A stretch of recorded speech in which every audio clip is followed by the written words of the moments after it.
It can be lonely at the top. We all know what it's like to lead and own a business and wanting to scale, but finding yourself at a glass ceiling. That is where the power of collaboration and connection comes in. Hi, I'm Natasha Milani. I'm an expert at helping businesses and business owners harness the power of collaboration to connect, scale and grow. I am passionate about collaboration. I believe that no one executes alone. We all do better when we do it together. Welcome to this Power of Collaboration podcast. It's wonderful to have you here. I hope that you get the inspiration and information you need to harness the power of collaboration to break through your glass ceiling.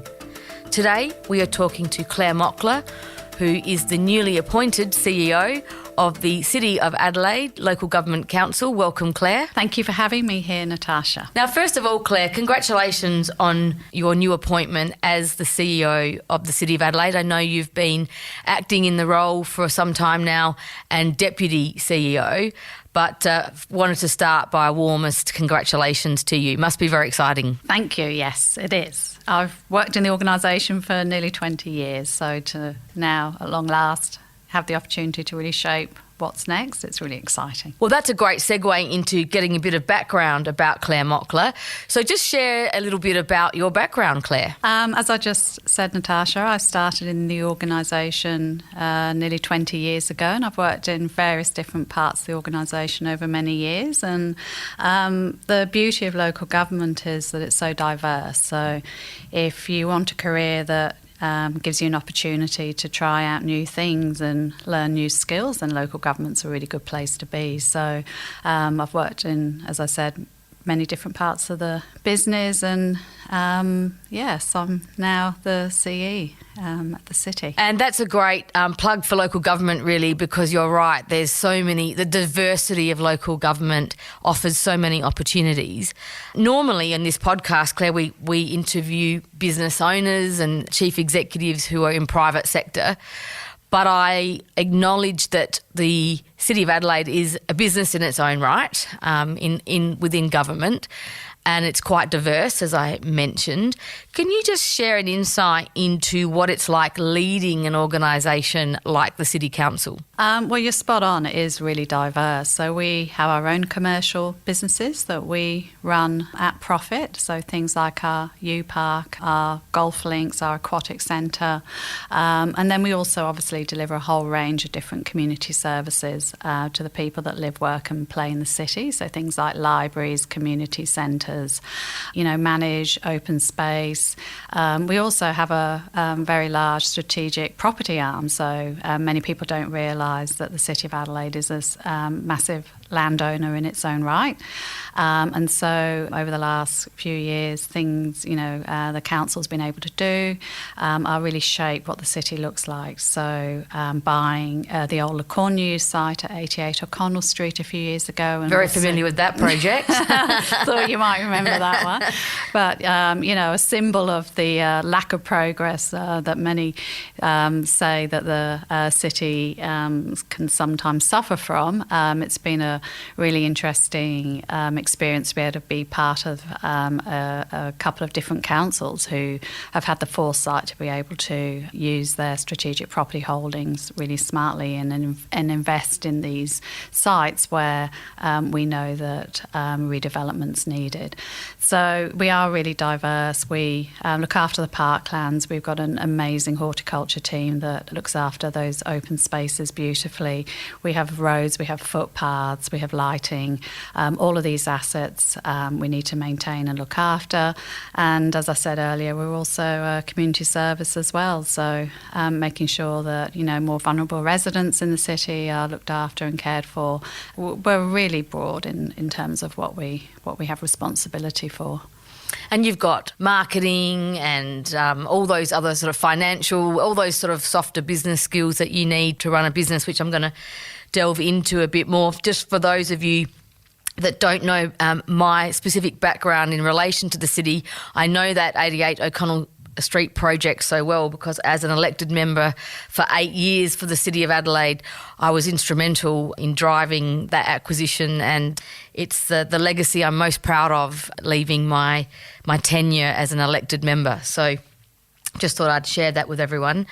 So leadership within a large organisation, a diverse organisation, can you talk to me about what are the qualities and how you build skills in terms of leadership? It's certainly changed over the years. So one of the things that's really important to me is I recruit for values and less around skills. So what's really important is from a values basis and a behaviour basis, can I work with this person? And as an organisation, we, particularly in the last year, have really focused on making sure our values are at the forefront of our approach to how we do things. So one of our values, funnily enough, is collaboration.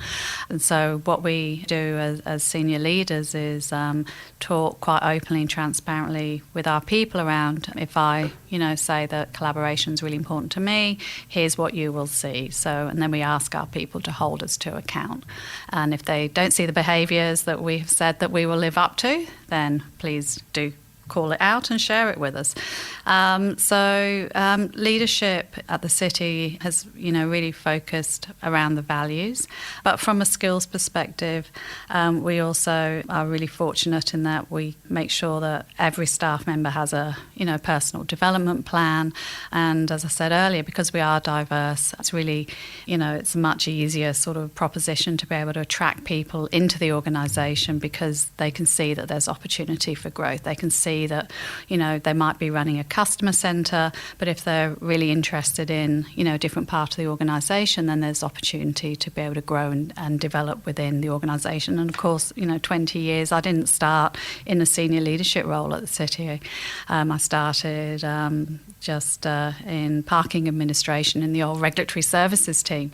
But, if you want to try new things and get out of your comfort zone, then as an organisation, we enable that to happen. And it's through those types of experiences that you grow and develop and pick up new skills and, one day end up potentially being the CEO. A great story. I really like that point you make about recruiting on values. I think that's a great tip for any business leader to think about how they create those values, instill those values throughout the organisation and be beholden to them, as you mentioned. In terms of leadership and connecting to how that drives strategy within the organisation, can you share... constantly talking to business owners and leaders about how they plan ahead in their business, how they create strategy, how they bring in innovation and new ideas. Can you share a little bit of an insight into how you do that with the City of Adelaide? So one of the things that's always been really important to me, just personally, because it's where I get a huge amount of pleasure from, is around challenging status quo. And it's not about challenging status quo just for the sake of it. It's about changing something for the better. And local government, every 4 years there are elections, and unlike state or federal, we do have an enormous amount of change. And so every 4 years you are required to think about what you do differently. And so being able to be open to thinking about everything that you do with a different lens has been absolutely, I think, critical to enabling the city to be able to respond and adapt quite quickly, particularly now as we see during COVID. And I think local government in particular has been able to adapt and respond really quickly, as I said, because we are by nature I think we do surprise a lot of people. We can move quickly when we want to, and when we need to. So when it comes to strategic planning and innovation, I think what we've been able to do, and we're really diverse in terms of leadership at the political level. So we have 12 elected politicians, all of whom bring to the table different skills, different strengths, different ideas about what they want to see for the city. And so that's actually really exciting, because what it does is really require us as leaders to take and sort of think quite deeply and creatively about how you harness all of that into something that, that will benefit the city and the ratepayer. So innovation and creativity through strategic planning is definitely driven by the diversity of people that we work with politically. Yeah, and diversity is critical, isn't it? And it's almost like you've got this big funnel that you start wide and you have to sort of narrow it down to work out where you're going to focus your efforts. I always use a quote from Anthony Kittle of Red Arc, who says strategy is equally as about what you're not going to do as it is with where you're going to put your focus. I was going to say then the really hard stuff is about the prioritisation of what you're left with. Yeah, spot absolutely. On. Anthony's spot on. And businesses grapple with the same thing, in the private sector. So talking about strategic planning, the process, and you sort of alluded to the fact that it's done every 4 years post-election. What have you seen that works well in that space in terms of, the processes that work? You've got a whole lot of diversity of ideas. You talk about the values in the organisation. How do you most efficiently create a plan going forward? This time around, what we did with the elected body was actually start from we took them out of their usual environment. So normally strategic plans with elected bodies, you sit in a room called the Kernel Light Room. There's no natural light. You're surrounded by the weight of history, which for someone like me doesn't necessarily generate sort of the energy that you might need to be a bit more inspiring about what's possible. So what we did this time around was we took council members to MOD, which had at that point newly opened on North Terrace, so a brand new space. We took them around an exhibition. So we sort of asked them to, just then talk about cities in a way, what cities do you love and why do you love them? So we started off just trying to find some common ground about what people loved about cities. Some people love, the darkness and the grunginess of an Istanbul, and others love the cleanliness of other cities, or someone else loved the open space and the greenery of another one. And sort of when you started to synthesise all that down, there was so much common ground around what people loved about cities, and at the heart of it was around having places and spaces for people. So taking them out of into a different environment and encouraging them to talk about things they liked, you're starting from a premise of agreement as opposed to point of difference, which, you'll remember, I'm sure, in some of your time on council, Natasha, someone might turn up and say, well, I just want a bikeway, and someone else will say, well, I just want more car parking. And if you start at that point, then you can never sort of reach agreement about what's possible. So I think trying to find that sort of common ground early on is usually a good starting point. And the other sort of big challenge is around that tension between what's possible versus what's important that you hold on to. So there are things that are really important to people around not letting go of. And so it's also a bit of, if you can discuss and agree those sort of tensions as well early on in a strategic planning process, that often helps as well. I really like your insight there about creating that environment to inspire. That's a really simple one, actually, in sort of hindsight. Yeah. For any company or business who's strategic planning to find that inspiration. Great idea. Made a huge difference. Funnily enough, it was the show that we took council members around, which I hadn't sort of quite realised at the time, was around, I think it was for teenagers, it was around sex. So it was good one. It was all a bit embarrassing as we went as well. A bit of interesting element. Yes, but anyway, it was good. It was funny. That does sound inspirational. Claire, it would be remiss of me not to ask about the impact of COVID on the City of Adelaide in terms of the health concerns, people working from home, so reduced foot traffic, and there's been a revenue impact for the council. Can you just share what's been going on in the organisation in terms of COVID? Absolutely. It's had a massive impact on the city. And interestingly, we work really closely with our capital city counterparts, and every capital city the impact has been similar. What's different about us from suburban councils is the majority, around 52% of our revenue comes from ratepayers, but the vast majority of that 52% rate money comes from commercial ratepayers who are really badly and heavily impacted by COVID. And the rest of our revenue comes from our commercial operations, things like our U-Parks and our on-street parking. Every time there's a a lockdown, we lose approximately $1 million in revenue. And so COVID's making us and requiring us to be really clever and smart just around how we manage our resources and the services that we deliver. And it's required us to think really differently about how we deliver those services as well. As an organisation, we did do a restructure. We were required to reduce our operating costs by $20 million, and we implemented that structure in January.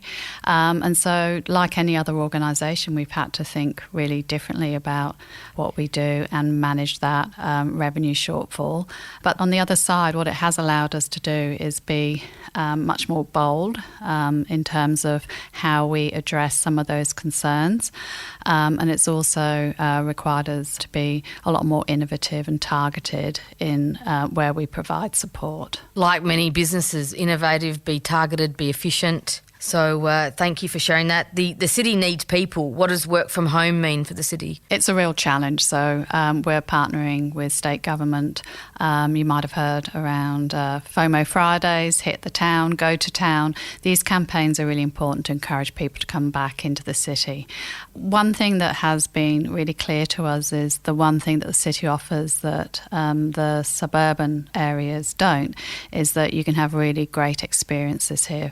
During Fringe and Festival, you can go and hang out in parklands and see great events.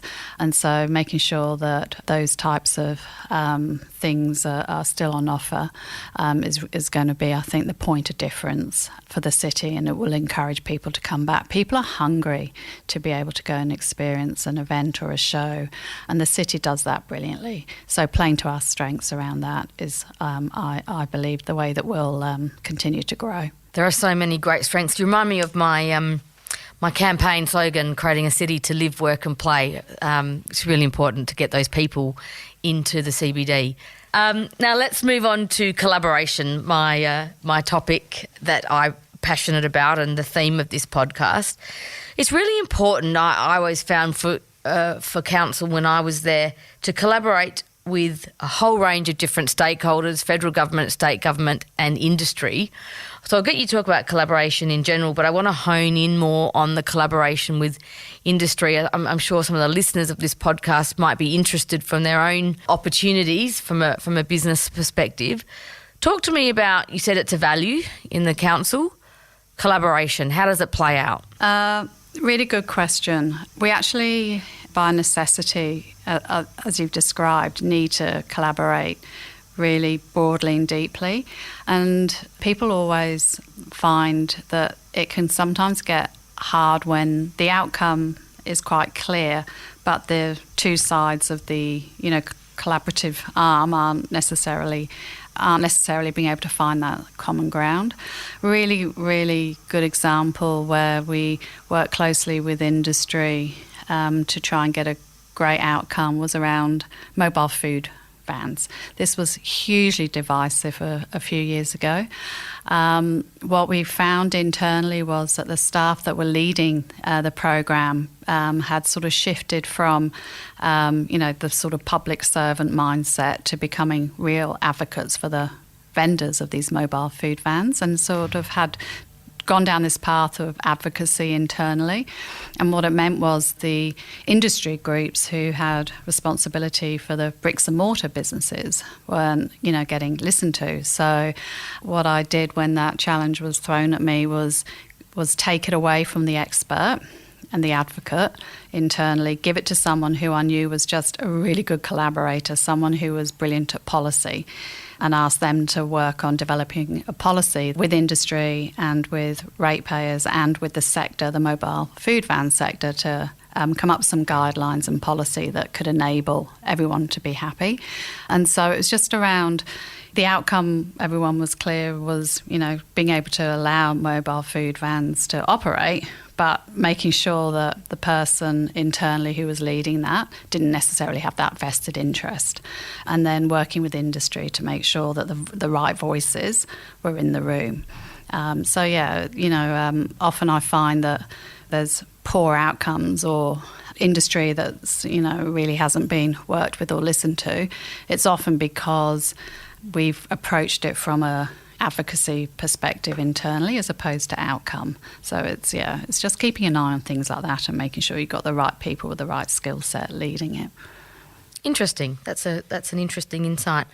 During my time on council, I was always an advocate for public-private partnerships, the opportunities for industry to work with local government through partnerships, and obviously there's tender processes and the like. And I'm sure that some listening want to do business with local government and have to go through certain processes. Can you just share an insight into how council... I know council's always keen to do partnerships and engage with industry. 88 O'Connell is a good example now. For those that are listening and going, it's sometimes too hard, can you share an insight into what they might want to think about? Yeah, I do hear that a fair bit, that, working with the public sector is too hard, and so people tend to run a mile before ever trying to work with us, having worked with us once, never again.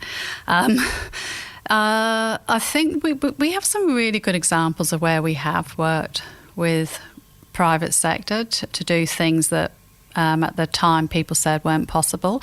Something really simple like the tree climb in the South Parklands. So one of the things we always try and help the private sector to understand is there needs to be some sort of public value created as part of the partnership. So asking those sort of questions really early on around, well, what's the public value as a result of this partnership? What will that look like? What will it be? As long as you have those conversations early, it makes it a lot easier. We were told that there's no way that we'd ever get a tree climb in our parklands, and yet it's one of the most popular things now for people to come and do. The numbers have been off the scale. It's been so sensitively designed and, really highly valued, but it's delivering huge attraction to an area of our parklands that no one ever really went to previously. So it's around just, asking industry and private sector to just, really think through what is the public value that will be delivered through this, and having that articulated early, and then allowing the organisation to manage the bits that we know around transparency, decision making, making sure that the organisation manages that part of it. And obviously, the council's interested in getting access to innovation and ideas from the private sector. Let's hypothetically say someone's got an idea and they want to, as you say, there's public value and there's an opportunity for them to have that conversation. Do they then, once they've had that, does it then have to kick into a tender process? It depends. It really does depend. Another example of where we didn't have the answer but we knew that there was a problem was our 10 gig network. So we'd heard lots of feedback, particularly from medical institutions and from North Adelaide, that being able to access really high, quick data network was going to be critical to their business's growth. But we didn't know what the answer was, so we just went out with an expression of interest with the problem and looked to the market to give us a solution. And as a result, we've now got 1,000 buildings all connected to this 10 gig network, which is one of the fastest in the world. So it's challenging us as an organisation to be open to solving some of these challenges. It would have been too easy for us to have just said, well, actually that's all hard and it's not our role, it's not the business we should be in, that's someone else's job to do. But what we were able to do was be quite creative around seeking from the market the solutions to the problem. The other way that we manage it sometimes is through unsolicited proposals, although as a policy that is on hold at the moment with the council. But, as long as the idea can't be replicated, then you can sort of enter into discussions with council and administration just around getting that idea up and running. And how important is it for business and industry to be familiar with the strategic plan of council and form relationships with the people within the organisation? Definitely being familiar with what the council's trying to achieve in its strategic plan is always really helpful. So ideas that align make it so much easier to be able to have those conversations. In terms of building relationships with administration, obviously we're required under various rules and regulations just around decision making. So for us, it's always really important to make sure that we're really transparent with our community and elected body, and so making sure that we're having those conversations early and testing whether these ideas have political appetite. That's always a really important step in any sort of process. Claire, thank you. There's a lot in all of that, and I think there's a genuine interest from people about A, the city itself and what's going on, B, the people that run the city and the administration, and also understanding what the strategic direction is and the opportunities to partner. Have you just got any last final practical tips on collaboration, just in general, what you've seen work or maybe what you've seen not work? At the heart of it, it's around building trusting relationships. One of the biggest eye-openers for me was the Adelaide Oval redevelopment from, many years ago now. But when the City of Adelaide Council was deliberately left out of any of those conversations early on because we weren't a trusted partner or a trusted organisation. That was the biggest eye-opener for me. So as a result of that, I have always pledged to make sure that at the heart of any sort of relationship, it's got to come from a place of trust, which means you've got to be open, honest and respectful. And I think as long as you come from that starting point, anything's possible. Great insight. Trust is one of my favourite words, and building those relationships, and I'm really grateful for the time you've spent today as you've highlighted that collaborative partnerships, when we all do it together we do it better, which is another one of my mottos. Spot on. At SA Leaders, we are all about collaboration and community. If you're curious to know more about how we help businesses and leaders just like you scale and grow beyond their glass ceilings, then visit our website at www.saleaders.com.au. And please don't forget to subscribe, share this podcast with your network and write a review if you really enjoyed it. This has been an Audiosity production. I'm Natasha Milani and I look forward to chatting with you next time. Happy connecting and see you soon.